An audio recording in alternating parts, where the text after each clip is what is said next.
ಆಸ್ಪತ್ರೆಯಲ್ಲಿ ಡಾಕ್ಟರ್ ಆಗಿ ಜವಾಬ್ದಾರಿಯುತವಾದಂಥ ಸೇವೆಯನ್ನು ಮಾಡ್ತಿರ್ಬೇಕಾದ್ರೆ ಕೇವಲ ರೋಗಿಗಳು ಮಾತ್ರ ಬರ್ತಿದ್ರು, ರೋಗಕ್ಕೆ ಔಷಧಿಯನ್ನು ಮಾತ್ರ ಬೇಡ್ತಾ ಇದ್ರು. ಆದರೆ ಇವಾಗ ಬರೋ ಅಂಥವ್ರು ಸಾಕಷ್ಟು ಸಮಸ್ಯೆಗಳನ್ನ ಇಟ್ಕೊಂಡು ಬರ್ತಾರೆ. ಸೊ ಆ ಸಮಸ್ಯೆಗಳು ದೊಡ್ಡದಾಗಿತ್ತು ಅನಿಸುತ್ತೋ, ಈಗ ನಿಮ್ಮ ಎದುರುಗಡೆ ಬಂದು ನಿಲ್ಲುವಂಥ ಸಮಸ್ಯೆಗಳು ದೊಡ್ಡದು ಅನಿಸುತ್ತೆ? ಅಲ್ಲಿ ನಾನು ಹೃದ್ರೋಗ ತಜ್ಞನಾಗಿ ನಿರ್ದೇಶಕನಾಗಿ ಕೆಲಸ ಮಾಡತಕ್ಕಂಥ ಸಂದರ್ಭದಲ್ಲಿ 70% ಸಮಯವನ್ನು ನಾನು ನನ್ನ ವೃತ್ತಿಗೆ ನಾನು ಅದನ್ನು ಮುಡುಪಾಗಿಟ್ಟಿದ್ದೆ. ನಾನು ಜೊತೆಗೆ ಏನಾಗ್ತಾಯಿತ್ತು ಅಂದರೆ ಅವ್ರದ್ದು ಬಿಲ್ ಎಷ್ಟು ಕಟ್ಟಬೇಕು, ಈ ಪ್ರೊಸೀಜರ್ಗೆ ಎಷ್ಟು ಚಾರ್ಜ್ ಆಗುತ್ತೆ. ಸೊ ಆ ಸಂದರ್ಭದಲ್ಲಿ ನಾವು ಒಂದು ರೋಗಿಗಳನ್ನು ಪರೀಕ್ಷೆ ಮಾಡತಕ್ಕಂಥ ಸಂದರ್ಭದಲ್ಲಿ ಅವರ ಆರ್ಥಿಕ ಹಿನ್ನೆಲೆಯನ್ನು ನಾವು ಕಂಡಿಟ್ಕೊತೇವೆ ಮತ್ತು ಅವರ ಸಮಸ್ಯೆಗಳನ್ನು ಕೂಡ ನಾವು ನೋಡ್ತಾ ಇದ್ದೆ.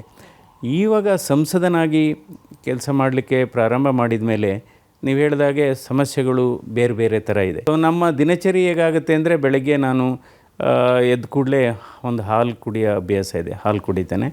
ನಂತರ ಮಧ್ಯಾಹ್ನ ಸಂಜೆ ಸ್ವಲ್ಪ ಕಾಫಿ ಕುಡಿತೇನೆ. ಬಟ್ ಬೆಳಗ್ಗೆ ಎದ್ದ ಕೂಡಲೇ ಹಾಲು ಕುಡಿಯೋಂಥದ್ದು, ಸ್ವಲ್ಪ ನ್ಯೂಸ್ ಪೇಪರ್ ಓದಿ, ಸುಮಾರು ವಾಕ್ ಮಾಡ್ತೀನಿ. ಸೊ ಬಹುಶಃ ಒಂದು ದಿನಕ್ಕೆ 10,000 ಸ್ಟೆಪ್ಸು. ಸೊ ಅದು ಇಂಪಾರ್ಟೆಂಟು.